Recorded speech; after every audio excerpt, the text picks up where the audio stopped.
historia argentina. Esta época de oro de la política argentina se inicia en 1862 con la presidencia de Bartolomé Mitre hasta 1868. Le sigue justamente Sarmiento, presidente hasta 1874, y a su vez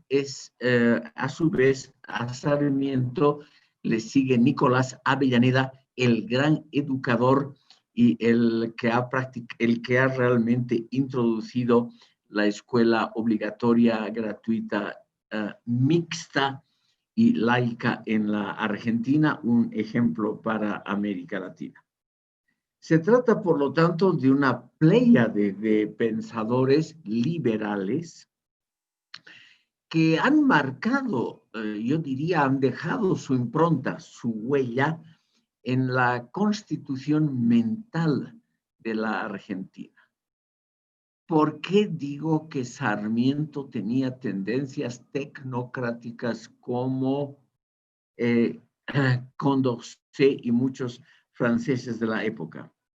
Porque Sarmiento, estimado público, dijo que lo que a él más le gustaba de Europa era precisamente el ruido industrial de las ciudades, ver las chimeneas humeantes de las fábricas en medio de la urbanización, de las urbanizaciones, ver los altos hornos, las lenguas de fuego en los suburbios, ver cómo se trabajaba el hierro y el acero y el carbón. Lo que más le gustaba eran las locomotoras humeantes que pasaban en medio de las ciudades europeas, por ejemplo en Londres, con extremado ruido, pero eran las portadoras del progreso. Todo esto le encandiló a Sarmiento.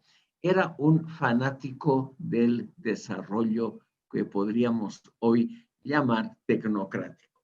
Y al mismo tiempo, estimado público, contra la opinión de los románticos, que ya tenían medio siglo, por lo menos, de publicar en Europa, donde residió también Sarmiento antes de ser presidente, él no vio las alienaciones que producían las fábricas y las locomotoras humeantes, y tampoco vio el desastre estético que significaban esas ciudades. Ese desastre ético y estético tan bien descrito por Charles Dickens. Aquí les pongo el nombre de este gran escritor inglés, que no era de ninguna manera un revolucionario,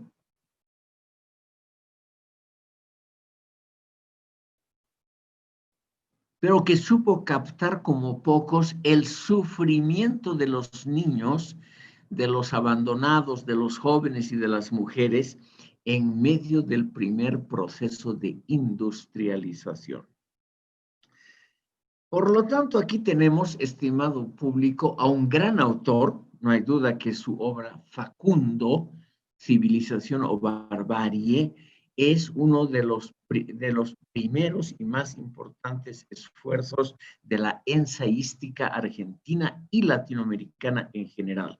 Y no hay duda que Sarmiento en otros campos, en el educativo, en el respeto a los derechos humanos, en el respeto al Estado de Derecho, etcétera, tenía ideas más o menos rescatables. Pero aquí él estaba obnubilado, es decir, ofuscado por el desarrollo industrial, por las chimeneas humeantes, por las locomotoras que pasaban con todo bullicio por las zonas urbanas, y él creía que ese era el precio normal que había que pagar por el progreso, es decir, que el progreso tenía un precio y que había lamentablemente que pagar. Les menciono a Sarmiento porque no hay duda, estimado público, de que las pulsiones tecnocráticas de Sarmiento son muy profundas en toda América Latina. Hasta hoy no hay la idea por ejemplo, aceptada generalmente de que hay que proteger los ecosistemas que están a punto de perecer, por ejemplo, el bosque tropical. No solo en Bolivia, en Brasil, en el Perú, en Colombia, etcétera, la selva tropical es destruida cada día y dentro de una generación va a ser un mero recuerdo literario. Como les dije en una sesión anterior, el caso boliviano es lo mismo. En Perú, Ecuador y Colombia, ninguna representación indígena, ningún escritor indigenista, ningún izquierdista, ningún partido comunista o similar, ningún grupo trotskista, que son muy rápidos para protestar contra todo, ningún grupo condena la destrucción del bosque tropical, porque todos consideran, igual que Sarmiento, que ese es el precio que hay que pagar por algo superior, que es el progreso. El progreso material es naturalmente lo absolutamente superior y el precio que se paga por eso es insignificante para ellos, para Sarmiento, para los que hacen agrícola, en comparación con los pequeños problemas, un poquito de humo, cosas así insignificantes que produce el avance del progreso. Esto, estimado público, es lo que hoy nos hace ver con otros ojos a los románticos. Y por ello es que quiero referirme un poquito a la parte filosófica de los románticos, porque realmente nos muestran que las cosas son mucho más complejas de lo que parece a primera vista.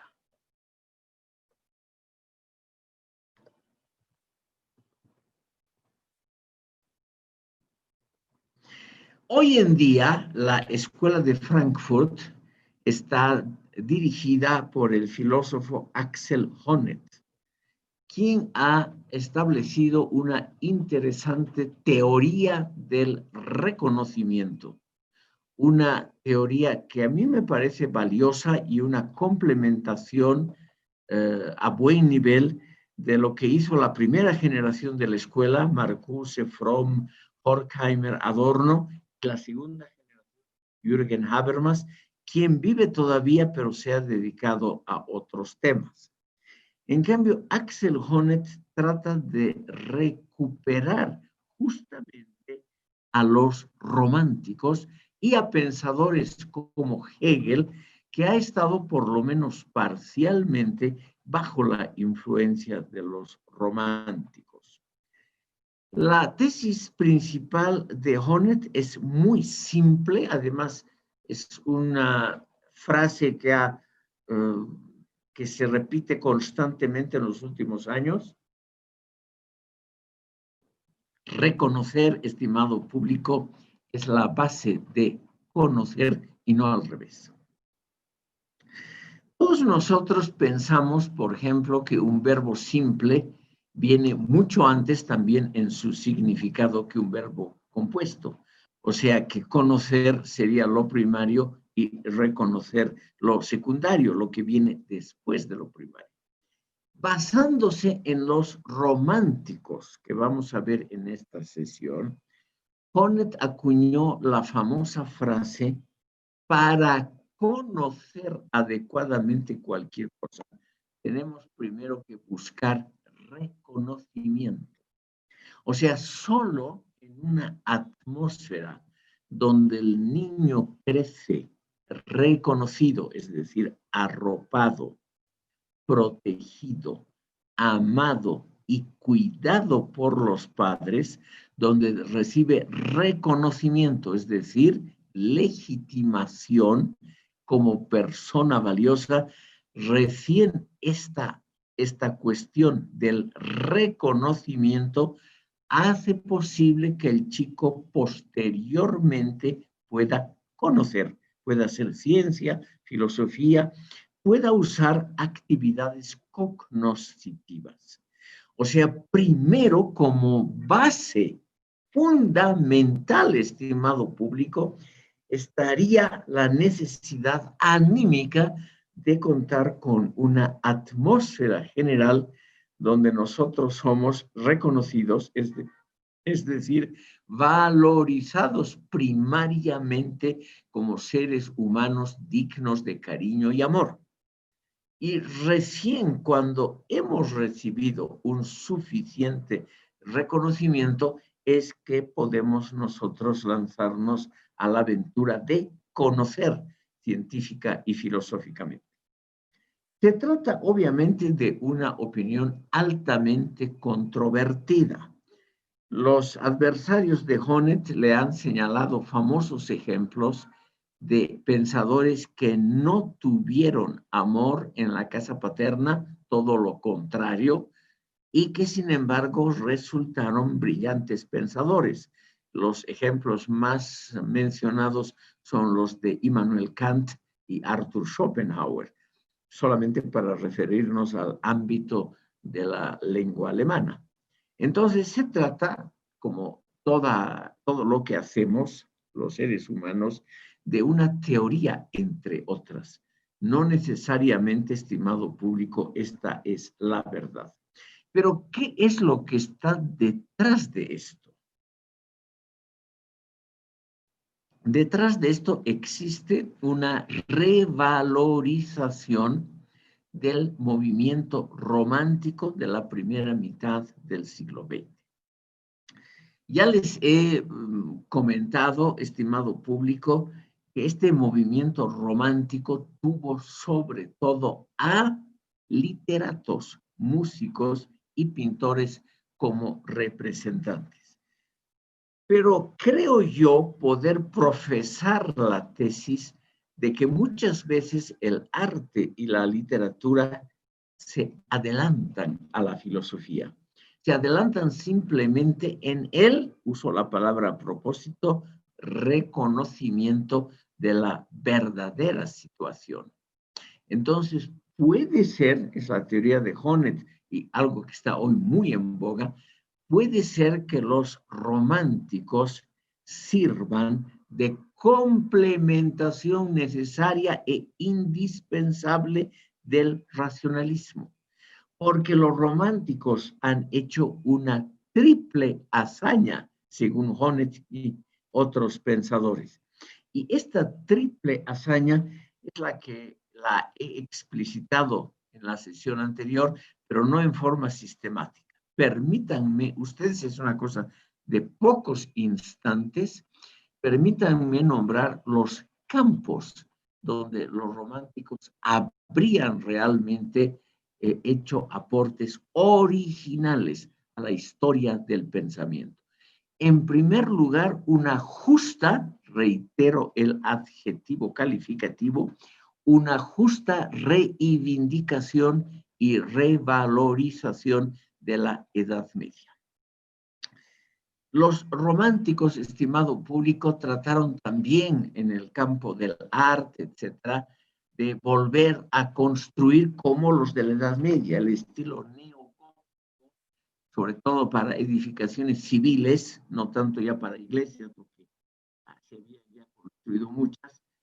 En el campo civil, el neogótico alcanzó un nivel inusitado durante el siglo XIX, el siglo de las máquinas, etcétera, y toda la gente estaba encantada, sobre todo los ricos, de tener nuevamente un castillo. Era naturalmente un castillo sin foso, un castillo con todas las comodidades modernas, las que había en el siglo XIX. La historia del arte está llena de construcciones en estilo neogótico.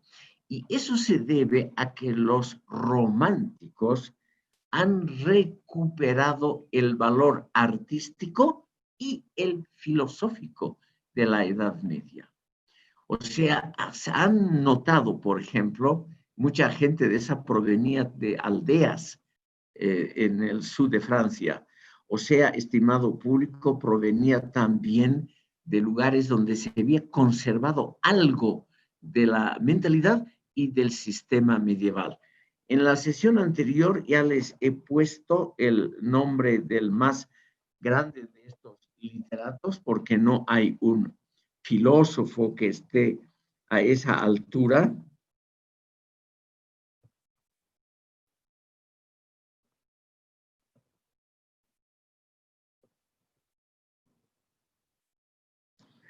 Aquí tienen ustedes el nombre del gran novelista y político francés. Fue ministro de Relaciones Exteriores de la Restauración, como ya les dije, y sin embargo, él en sus novelas, él describe lo que falta en la actualidad. Lo que falta en la actualidad son, estimado público, sistemas, procedimientos y sobre todo, yo llamaría modelos sociales que detengan la maldad del ser humano, el espíritu de codicia del incipiente capitalismo y naturalmente que por todo ello sirvan de freno a las alienaciones modernas. Entonces, Chateaubriand, como también la otra gran escritora, Madame de Staël, que hemos visto en la sesión anterior, estos grandes escritores no han hecho filosofía, no han dicho la línea ascendente propuesta por Condorcet es equivocada, no se han referido para nada a los grandes pensadores de la historia de la filosofía. Muchos de ellos eran contemporáneos de Hegel, pero tampoco lo han mencionado. Lo que ellos han tratado de ver en el campo que podríamos llamar intelectual es que la Edad Media ha sido muy negativa en muchos aspectos. El dogmatismo de la Iglesia, la persecución de los disidentes, la existencia de la Inquisición en España e Italia y muchas otras cosas similares. Pero durante la Edad Media no habían los fenómenos, según ellos, no según mi opinión, los fenómenos de pobreza masiva y desamparo existencial que los románticos creen percibir en el mundo moderno del siglo XIX, sobre todo el desamparo existencial, o sea, la prevalencia de alienaciones modernas. El ser humano está desamparado, sin amparo, sin abrigo, sin protección, porque está solo frente al mundo del comercio y de la industria, de la especulación financiera.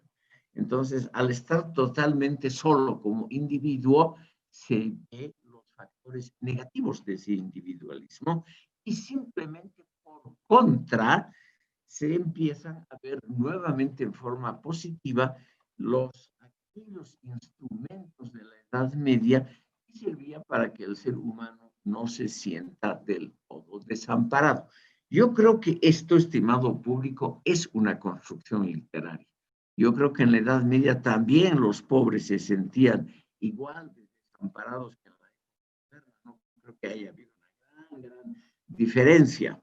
Pero es bueno que alguien muy anterior a Marx, a Engels, a los grandes clásicos que han tratado la explotación del proletariado y el surgimiento de las alienaciones modernas, que alguien haya mencionado desde la literatura, desde justamente la existencia de las alienaciones y contraponiendo un modelo. Es una Edad Media idealizada, no es la Edad Media real. Ninguno de ellos era historiador, todos eran literatos. Y por lo tanto, lo que pintan de la Edad Media, todos ellos, es naturalmente absolutamente idealizada.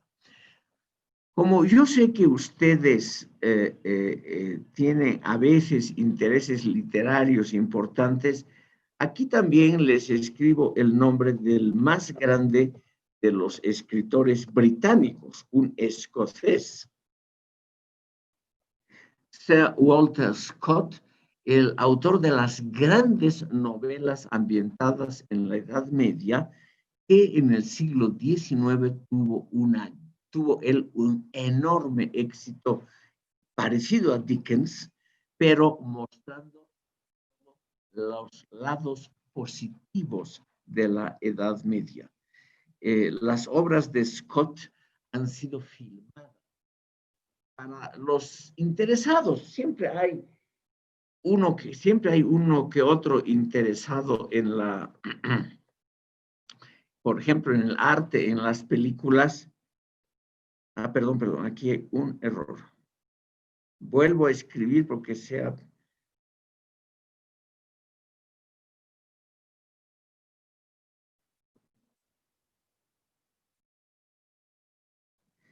ruego considerar solo la última línea.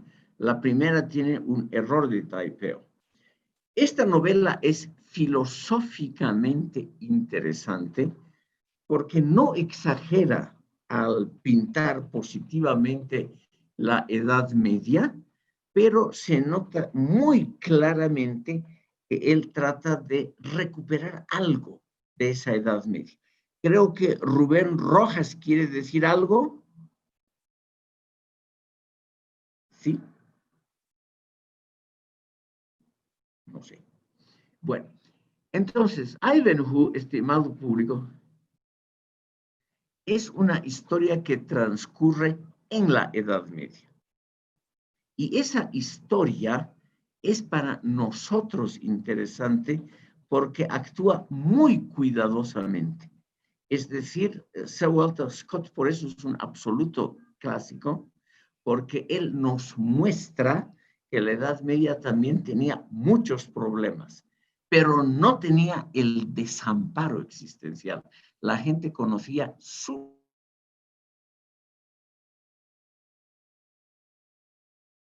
edad, sabía a lo que podía aspirar y no tenía aspiraciones exageradas.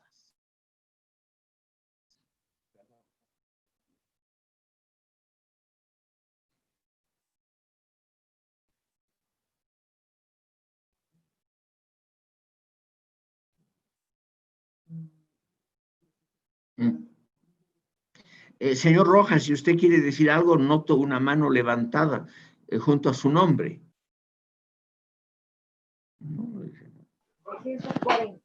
No, doctor, disculpas, no quiero decir nada. Perfecto. Mil disculpas, Sí, está su mano ahí levantada, yo pensaba. Sí, hay un manejo, no manejo bien el celular y como estoy queriendo hacer sí, a mí también me pasan estas cosas, no se preocupe. Gracias, doctor. Estimado público, en ese campo, o sea, el redescubrir lo positivo para, en el fondo, criticar el presente. Ese es el gran mérito del romanticismo. Y eso es lo que en la Escuela de Frankfurt en los últimos tiempos se ha discutido muy ampliamente. No es que haya que volver a la Edad Media o que tengamos que, qué sé yo, volver a resucitar el orden feudal aristocrático, nada de eso. Las ideas de grandes novelistas como Ivanhoe, como la gran novela Ivanhoe de Sir Walter Scott, nos sirven simplemente para ver mejor el presente. Es decir, para criticar el presente que tenemos, ese presente lleno de problemas, pintando una atmósfera que puede ser obviamente inexacta del pasado como alternativa al presente. No es algo raro, estimado público. Si ustedes leen la literatura indianista, van a ver ustedes que hay una revalorización de la época prehispánica con sus valores de orientación. Esto se puede leer muy bien en las obras de Joseph Esterman con respecto a esa reconstrucción que él ha hecho de lo que él llama la filosofía andina en general. Pero también autores indianistas como Fausto Reinaga y su hijo. Ambos han idealizado el pasado, en el fondo porque no les gusta el presente, lo cual es lo más normal en la historia del pensamiento. Es solamente por ello, estimado público, que yo considero, o que, por ejemplo, gente como Axel Honneth consideran interesantes a los románticos porque nos muestran otra posibilidad de pensar. Quiero pasar al segundo aspecto que merece nuestro respeto y que ha sido tratado largamente por los románticos y por los filósofos, muchos de ellos que vamos a nombrar ahora, que se han interesado por esa época. Los románticos, además, estimado público, de reconocer las bondades de la Edad Media, nos muestran lo problemático del hombre, del ser humano moderno. Ese ser humano moderno que siempre está a la búsqueda de algo, que siempre está autocorrigiéndose. Entonces, aquí tenemos una interesante complementación de lo que hemos tratado justamente ahora. Yo les he pintado la autocorrección como el gran mérito de la cultura occidental. No quito nada de lo dicho. Pero es necesario también escuchar lo que dicen los románticos de esa tendencia, o como ellos dicen, de esa manía de ponerse en cuestionamiento permanentemente. Y esa manía del cuestionamiento, esa manía de un logicismo permanente, como es el caso de Hegel, ¿no? Del panracionalismo de Hegel. Eso, estimado público, no conduce, según los románticos, a nada bueno, porque el ser humano lo que queda es más confundido que nunca, poniéndose permanentemente en duda y no estableciendo puntos firmes de anclaje. Es decir, como toda construcción, el pensamiento se asemeja a una casa, a un edificio. Tiene que tener un cimiento. En la metáfora marítima, eso es el ancla, el anclaje. Tiene que tener un cimiento sólido y uno puede moverse adecuadamente en el mundo si uno tiene los pies bien puestos en un suelo que no le depara problemas, sino que más bien le soluciona problemas. Entonces, esa actitud permanente de crisis, de autocorrección, para la mayoría de los pensadores románticos es simplemente una desgracia. Y por eso el más grande de ellos, que fue también filósofo, Søren Kierkegaard, es, estimado público, el que ha establecido la filosofía del existencialismo, o sea, aquella filosofía del ser humano siempre descontento, siempre a la búsqueda de algo que no puede encontrar un suelo firme bajo sus pies y que termina en alguna de las actitudes modernas más usuales, como es el suicidio. En la sociología clásica, esto como es un tema ya muy alejado de la filosofía, no lo vamos a nombrar, pero en la sociología clásica, Emil Durkheim ha estudiado y ha dedicado un libro al suicidio. Y el suicidio es prevalente en sociedades modernas urbanas donde el ser humano se siente justamente sin un suelo bajo los pies. Entonces, y esta filosofía, el existencialismo, tiene su importancia. No es una filosofía sin importancia. Realmente hay problemas individuales muy serios que siempre han sido del interés de la filosofía. Si pensamos, por ejemplo, en los cínicos, los epicúreos, los estoicos, etcétera, siempre se han preocupado por el destino individual. En este sentido, estimado público, es que el existencialismo y sus dilemas son realmente interesantes para comprender nuestro mundo. Y ese nuestro mundo sería mucho más pobre si no existiera existiera realmente el existencialismo como filosofía. No quiero abogar de ninguna manera, estimado público, para que ustedes lean a ese autor tan aburrido que es Søren Kierkegaard, cuando habla sobre todo de la religión, esa vuelta a ideales medievales, etcétera. Realmente a mí por lo menos me ha parecido soberanamente soporífero, pero es importante. Es la base del existencialismo del siglo XX, de Heidegger y de Sartre, y solamente por eso lo tenemos por lo menos que considerar.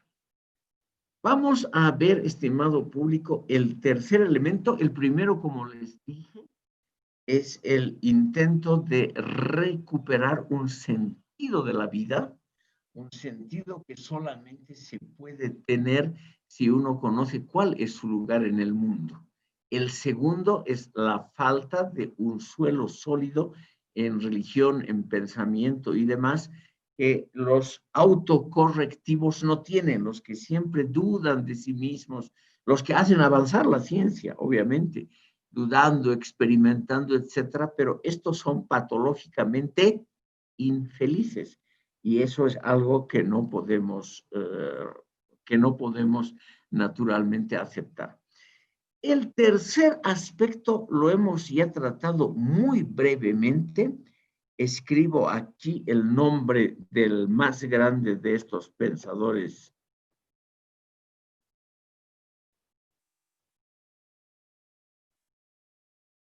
Quiero mencionar, estimado público, que sobre Vico se ha escrito una tesis de licenciatura en esta carrera de la pluma de un estudiante de la carrera que anteriormente era médico, que es el doctor Orozco.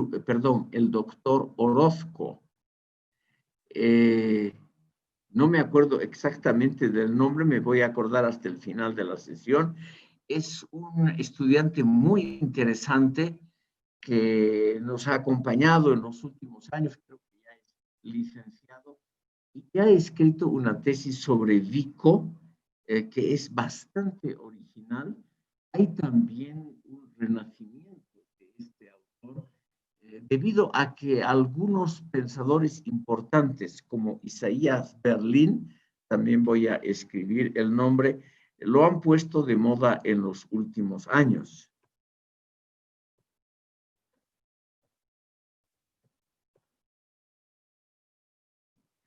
Aquí tienen ustedes el nombre de este filósofo y pensador británico, Sir Isaiah Berlin, quien ha redescubierto las bondades de Vico. Como lo hemos tratado ya, solamente menciono por qué este tercer punto es interesante y no entro directamente a Vico. Estimado público, como hemos visto muy claramente en el caso de Condorcet, el racionalismo extremo nos lleva a aceptar un solo decurso histórico como obligatorio y además como recomendable, que es, según Condorcet, el desarrollo de Francia hasta culminar en la revolución y en esa cosa tan racional que sería, según él, el trabajo de la Asamblea Nacional. Pero esa idea de que hay que seguir un ejemplo racional, esa forma de racionalismo extremo, ha sido criticada por Vico, por Berlin, por Kierkegaard y por muchos pensadores, porque algo de bueno tenían los románticos. Los románticos, estimado público, eran partidarios de un pluralismo de culturas. Dicho en palabras muy simples, ellos veían a la diversidad cultural como algo positivo, en abierta contraposición con el que hemos tratado últimamente, sobre todo con Condorcet, que veía a la diversidad como algo engorroso y negativo. En cambio, para los románticos, la diversidad de culturas, que es lo que también, según ellos, distinguiría a la Edad Media. Para ellos eso es lo positivo.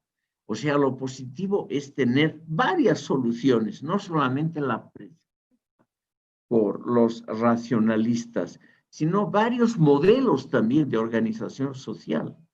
Por ejemplo, estimado público, quiero aquí contraponer el modelo francés al modelo británico.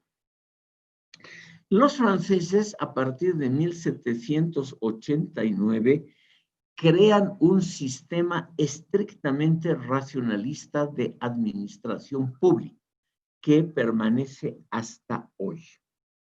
Creen que Francia es un estado totalmente unitario, no solamente en el sentido técnico-administrativo, sino también en un sentido mucho más profundo, en el sentido de que Francia ya no es una diversidad de culturas, sino un mercado único, es decir, un mercado que tiene también un solo sistema regulativo de pesas, medidas, aduanas, justicia, etcétera, o sea, resolución de pleitos entre terceros, un sistema que ellos lo consideran infinitamente superior al sistema, perdón, ellos consideran el sistema francés infinitamente superior al sistema feudal que se ha desarrollado orgánicamente a lo largo de los siglos.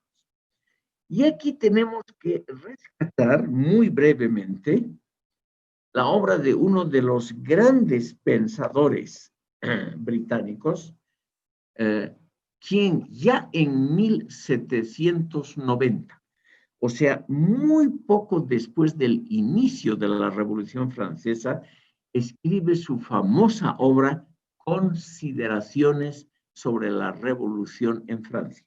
Consideraciones sobre la Revolución en Francia. Me refiero a Edmund Burke, quien fue también político, fue miembro del Parlamento británico durante mucho tiempo.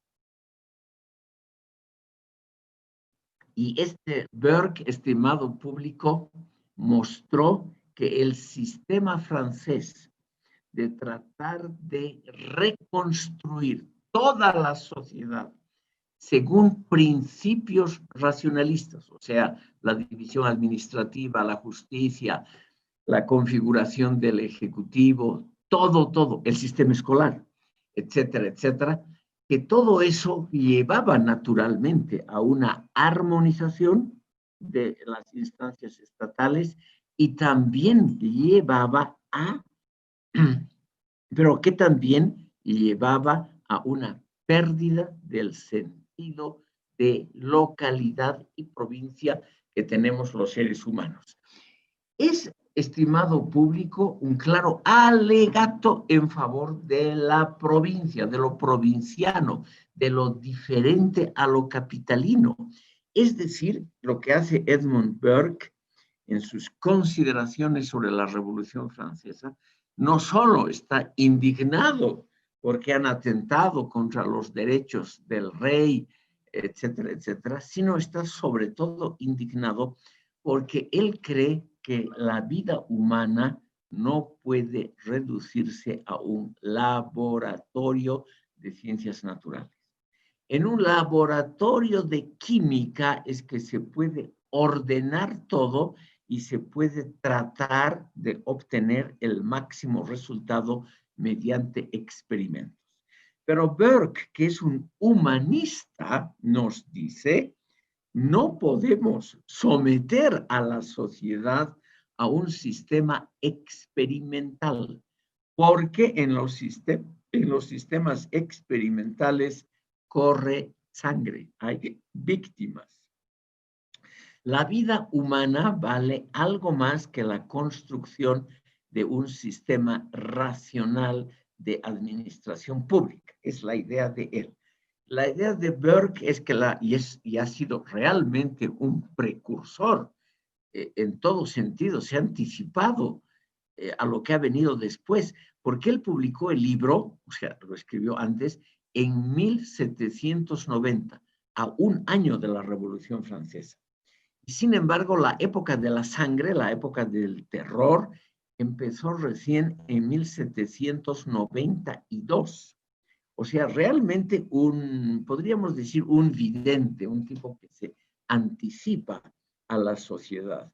Y los argumentos filosóficos de Burke son muy interesantes. El primero es, la sociedad es algo muchísimo más complejo y no podemos considerarla como un laboratorio de ciencias naturales en el cual probamos diferentes sistemas de administración hasta que encontremos el perfecto, porque eso trae consigo revueltas, sangre, problemas humanos, desadaptación de unos, adaptación de los más astutos, es lo que previó también Burke, que los más beneficiados por la Revolución Francesa no iban a ser los pobres ni las clases medias, sino los astutos de todos los estratos sociales que iban a saber adaptarse rápidamente a los cambios estatales. Y en eso tuvo razón. Entonces, ¿qué es lo que contrapone Burke? Él contrapone el sistema británico basado en la superposición de modelos sociales que se van acoplando más o menos con fricciones, obviamente, pero con fricciones lentas aminoradas por el tiempo. Burke es el que estudia nuevamente la historia institucional de Gran Bretaña y muestra que los cambios en Gran Bretaña han sido todos muy favorables porque han sido paulatinos, lentos, dando tiempo a la humanidad y, por ejemplo, a los perdedores, en todo proceso social siempre hay perdedores, para que puedan adaptarse a las condiciones cambiantes. Entonces, aquí vemos una visión del mundo, la de Burke, que es partidaria de la evolución y no de la revolución. Él es el primero, estimado público, que hace esa curiosa distinción que la hemos mantenido hasta el día de hoy. Lo favorable, según Burke, es la evolución histórica paulatina, no violenta, que da tiempo al perdedor a adaptarse y que sobre todo que no es rígida, no es absolutamente dogmática. No cree que una medida, por ejemplo, la invención del sistema de prefecturas departamentales, que ese sistema sea lo más adecuado. Burke critica lo siguiente, que es muy interesante, estimado público. Francia tenía alrededor de unas 17 provincias históricas que se habían desarrollado a lo largo de 1500 años, algunas muy grandes, justamente Borgoña, y muy ricas, otras pequeñas y pobres. En fin, había todas las combinaciones posibles. Algunas tenían parlamentos regionales, otras no. En unas valía el derecho romano, en las provincias del sur. En las provincias del norte valía el derecho germánico. En fin, una enorme variedad de posibilidades de desarrollo. Así las nombra Burke, sobre todo, con una población que estaba más o menos involucrada, según él, las clases medias, en la administración de esas provincias, por ejemplo, mediante parlamentos regionales, mediante instituciones, todas diferentes unas de otras, que se habían formado a lo largo de siglos. ¿Qué ocurre con la Revolución Francesa? Esto, aunque parezca una cosa de derecho constitucional, estimado público, tiene un trasfondo filosófico muy interesante. Burke nos detalla muy inteligentemente cómo ocurre. En primer lugar, la población involucrada, o sea, la población fuera de París, en ese momento era mucho más grande que la actual, en términos relativos también. La población de las provincias no es interrogada, preguntada o consultada para nada. Las reformas son hechas por tecnócratas al estilo de Condorcet, que creen conocer mejor que la gente normal las necesidades de las provincias. Entonces, reparten Francia en cerca de 90 departamentos, así fue la reforma, en cerca de 90 departamentos que a propósito no guardan ningún vínculo emotivo o sentimental con el pasado. ¿Para qué? Para que produzcan más, para que solamente piensen en el trabajo momentáneo y no estén con aventuras separatistas, regionalistas, autonomistas, etcétera. Típica actuación de los tecnócratas, dice Burke. Entonces, en lugar de las 17 provincias históricas, todas diferentes entre sí, se crean 90 departamentos, todos iguales en población, en superficie, en recursos. Y esos departamentos reciben nombres estrictamente geográficos que no tienen nada que ver con la historia. Por ejemplo, en el sur de Francia, en la frontera con Italia, un departamento se llama Alpes, el otro se llama Alpes Marítimos, en la frontera con España se llaman Pirineos Occidentales, Pirineos Orientales. Son los nombres de los nuevos departamentos o nombres de ríos. Por ejemplo, un departamento se llama Loire, el otro donde confluyen el río Loire y el otro río, entonces lleva el nombre de los dos ríos, o se llama, por ejemplo, hay un río que se llama la Gironde, un departamento se llama Gironde superior, el otro Gironde inferior, etcétera, etcétera. ¿Para qué? Para que los habitantes de esos departamentos pierdan toda noción de la historia, por ejemplo, historias autonomistas de su región, para que pierdan toda para que pierdan toda noción de una diferencia de comportamiento. Lo que quieren los tecnócratas de la Revolución Francesa, todos ellos pensando exactamente como Condorcet, es que los habitantes de Francia sean individualistas, que solo piensen en su trabajo y en su porvenir y que no se dediquen a especulaciones religiosas, políticas, históricas, geográficas o de cualquier ámbito. Como dice Burke, un habitante de Borgoña, una región rica con una historia muy propia, Borgoña fue muchas veces autónoma. En la Edad Media hubo un reino de Borgoña. Luego, en el tránsito de la Edad Media a la Edad Moderna, hubo el poderoso ducado de Borgoña, que logró, estimado público, un enorme poder. Bélgica, Holanda, Luxemburgo, etcétera, etcétera, fueron partes de ese poderoso ducado de Borgoña. Entonces, lo que hay que evitar, según los especialistas franceses en administración pública, es decir, los tecnócratas, lo que hay que evitar es toda posibilidad de identificación del ser humano con un pasado. Peor todavía si ese pasado ha sido glorioso, si ese pasado puede servir para fomentar movimientos separatistas. Porque como dice Burke, si hay una región en Francia que se llama Bretaña o Borgoña, los habitantes se sienten bretones y borgoñones. Entonces adquieren una cierta identidad grupal fuerte. Pero en cambio, alguien que proviene de Alpes meridionales o de Pirineos occidentales, no existe ni siquiera el adjetivo que muestre, estimado público, la pertenencia a esa región. No hay nadie que se sienta orgulloso y diga yo soy Pirineo Occidental, es decir, se diluyen las identidades, muy claramente se diluyen las identidades regionales.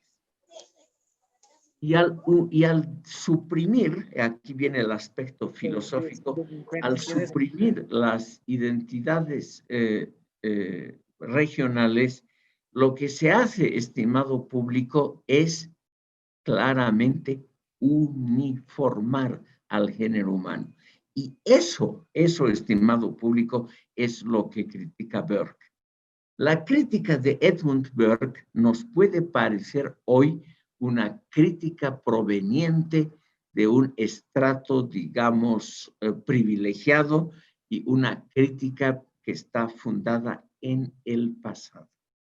Pero si vemos cómo se han desarrollado los países, ¿no?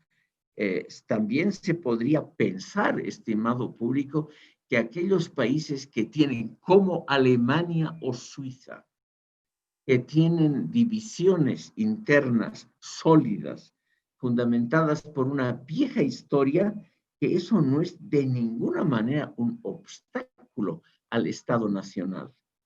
Por ejemplo, en Alemania no existe ningún movimiento separatista, autonomista, ni nada por el estilo, y toda Alemania tiene muy pocas divisiones, tiene solamente 16 estados federales, nada más, y es un país mucho más poblado que Francia, con 80 millones de habitantes.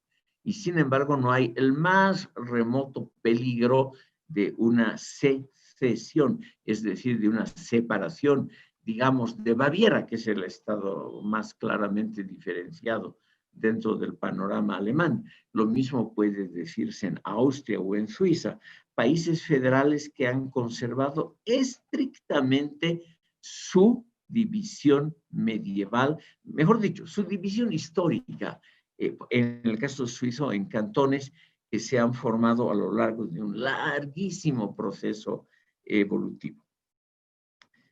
Lo que quiere Burke es restaurar en el fondo, o por lo menos en el caso británico, preservar todos aquellos elementos estatales que nos brindan una identidad subnacional, porque ello es bueno, dice Burke, para la constitución también de un país.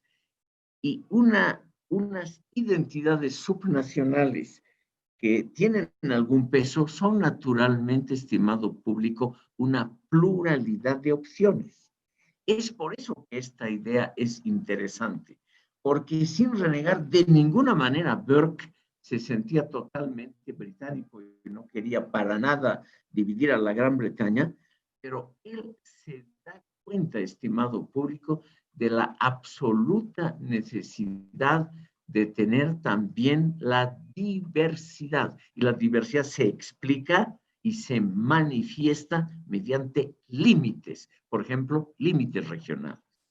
Los límites regionales, según Burke, no son obstáculos al comercio. Él era liberal, no era conservador. Burke era partidario del libre cambio, del libre comercio, de la libertad de empresa, etcétera, etcétera.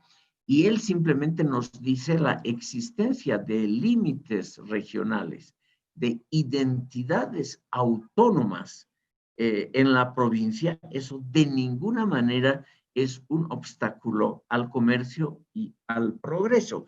Y sirve justamente para que el ser humano no sea, reitero sus palabras, un mero engranaje en un aparato de relojería. ¿Por qué usa esa metáfora del reloj? Porque los tecnócratas, al estilo de Condorcet, durante las deliberaciones de la Asamblea Nacional en Francia, habían hecho alegatos muy fuertes en favor de una unidad nacional muy estricta que funcione como un reloj de alta calidad. En un reloj de alta calidad, según los tecnócratas, hay muchos engranajes adentro. No estamos hablando de relojes modernos que funcionan con baterías y con sistemas electrónicos, sino estamos hablando de los viejos relojes mecánicos, que todavía eran los únicos que existían a fines del siglo XVIII, cuando los revolucionarios franceses y Burke, cada uno por su lado, hacen estas críticas. Un reloj mecánico tiene una infinidad de engranajes, pero no se ven desde afuera. Y los engranajes no saben, no son conscientes de su diversidad, simplemente funcionan bien.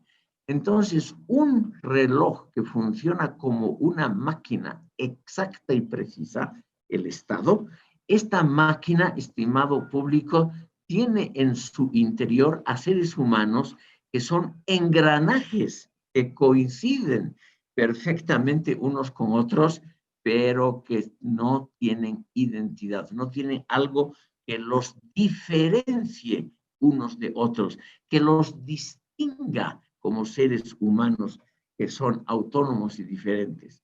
Entonces, Burke, que también era ilustrado, como les dije, miembro del Partido Liberal, no era de ninguna manera un reaccionario, él dice, con este sistema que destruye en Francia las identidades regionales, lo que se logra es producir una ciudadanía donde los ciudadanos son como hormigas, muy trabajadoras.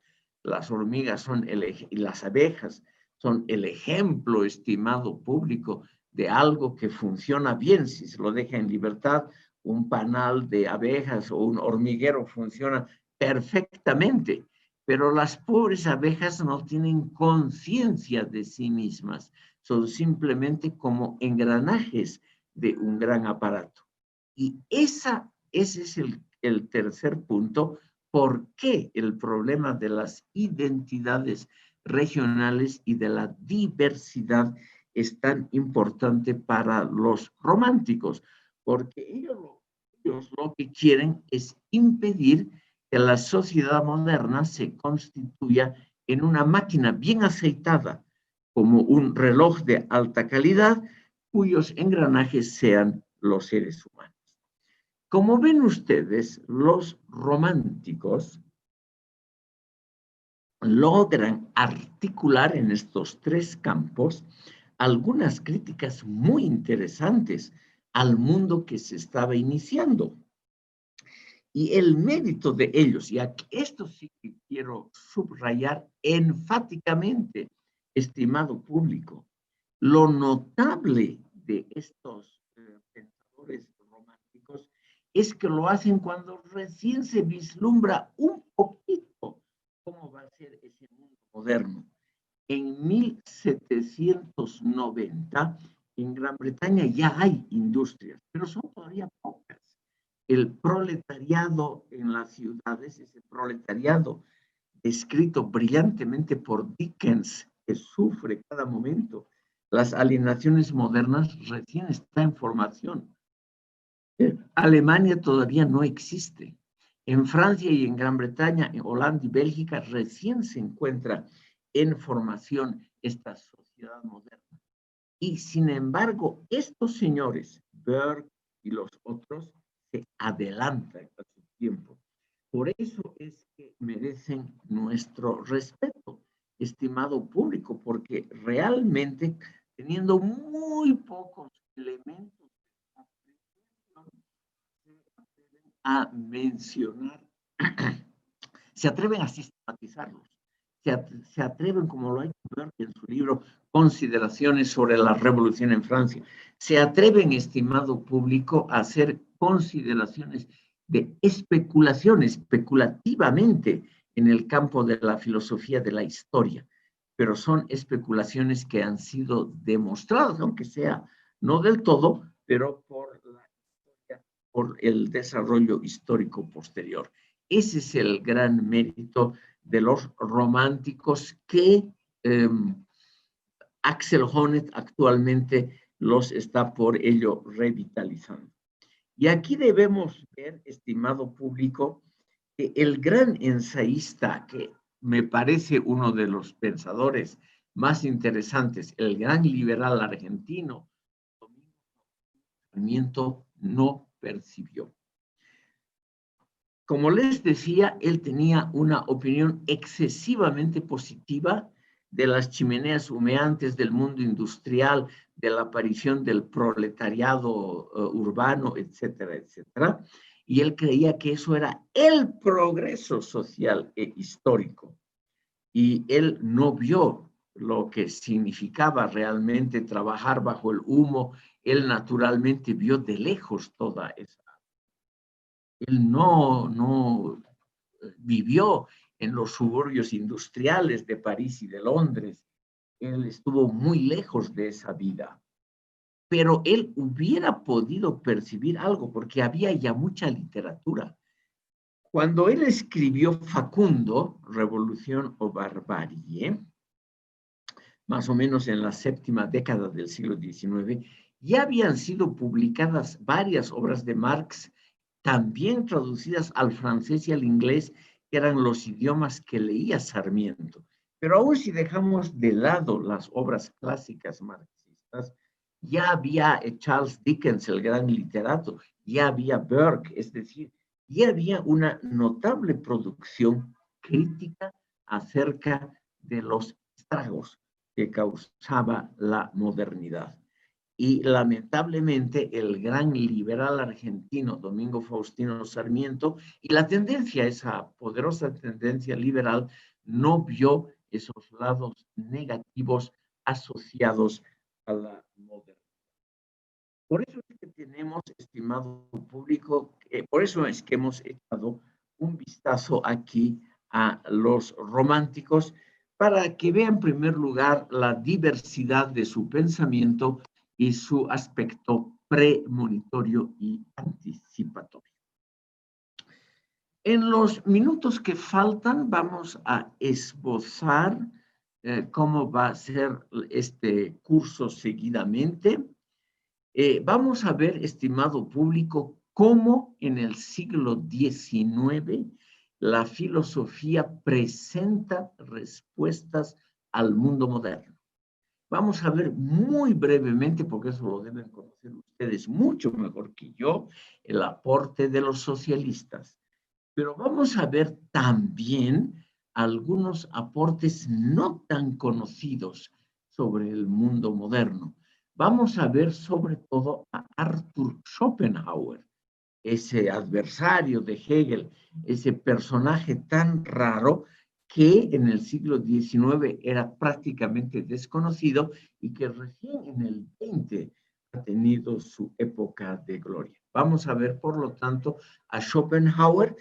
Y como ustedes conocen ya a Nietzsche, solamente vamos a estudiar su crítica del antimodernismo, su severa crítica del racionalismo. Solamente ese aspecto de Nietzsche vamos a ver. También vamos a ver, lo cual es muy interesante y también hoy está siendo rehabilitado, el historicismo alemán de la segunda mitad del siglo XIX. El término historicismo significa hoy cosas altamente contradictorias. Karl Popper le dio a este término un significado completamente diferente al que le dieron los primeros historicistas. Pero es bueno que veamos a estos pensadores porque este curso tiene, entre otras cosas, la función de hacerlo conocer a ustedes a pensadores secundarios, marginales, de segunda, pero que han tenido esa visión anticipatoria y que por eso merecen de alguna manera.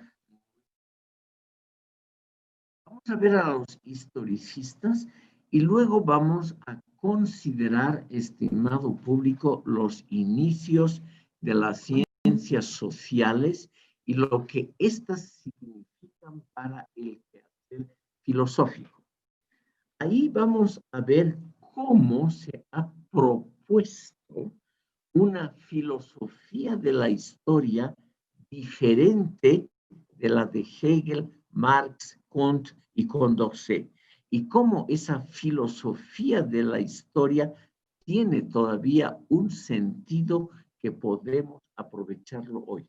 Vamos a ver por ello brevemente la obra de Ferdinand Tönnies, de Ernst Troeltsch, y algo más detenidamente la de Max Weber. Max Weber tiene fama de ser un sociólogo, pero un gran filósofo, de eso no hay duda, como ha sido el existencialista Karl Jaspers, le ha dedicado un libro entero a Max Weber y lo ha nombrado uno de los pocos espíritus realmente filosóficos del siglo XX. Por eso es que creo yo que sería bueno ver a estos iniciadores de las ciencias sociales como anticipadores de posiciones filosóficas importantes. Por eso es que vamos a verlos a ellos. También, estimado público, vamos a hacer un breve repaso de pensadores hoy olvidados, como Herbert Spencer en la Gran Bretaña, uno que otro filósofo francés como Henri Bergson a comienzos del siglo XX, es decir, figuras que en su momento también en el campo estricto de la filosofía fueron muy importantes, pero que hoy están prácticamente en el total olvido. No se olviden entonces, estimado público, de considerar que esta introducción a la filosofía trata de mostrarles a ustedes sobre todo problemas con que los pensadores se enfrentan. Vamos a ver esos problemas y no necesariamente ver soluciones, porque eso es muy fácil. Un curso, digamos, usando en el viejo sentido de dogmas, de opiniones, de doxas, es decir, la opinión tal sobre tal cosa que ha dicho Marx, sobre las alienaciones modernas que ha dicho Marx, sobre Hegel, que ha dicho Hegel. Eso, estimado público, se puede leer en cualquier manual de filosofía. En mi función pedagógica, pudiendo equivocarme fácilmente, es mostrar más bien a ustedes las esquinas no muy conocidas del pensamiento y también los aspectos que son importantes, pero que la filosofía tradicional los deja de lado. Lamentablemente, estimado público, por un problema médico, tengo aquí que interrumpir la sesión. El próximo viernes vamos a recuperar una media hora, el cuarto de hora que perdemos hoy y posiblemente cualquier otra pérdida anterior, y vamos a hacer una media hora adicional el próximo viernes. Pero el médico me ha pedido que esté a las 6, a las 18:00. Y como es muy complicado hoy en día encontrar un médico, voy a tener que interrumpir la clase para asistir. Ruego la indulgencia de ustedes para este caso. Les deseo un buen fin de semana. Vamos a tener probablemente un fin de semana ligeramente diferente a los anteriores. No creo que ocurra ninguna catástrofe. Yo creo más bien en la continuidad de los sucesos humanos, y creo que las catástrofes ocurren rara vez y justo cuando uno no las espera. Por lo tanto, les deseo que lo pasen muy bonito, vayan a votar si es que quieren, yo no insisto tampoco en eso, y les deseo que se diviertan y que estén contentos para el próximo viernes. Me despido y hasta luego.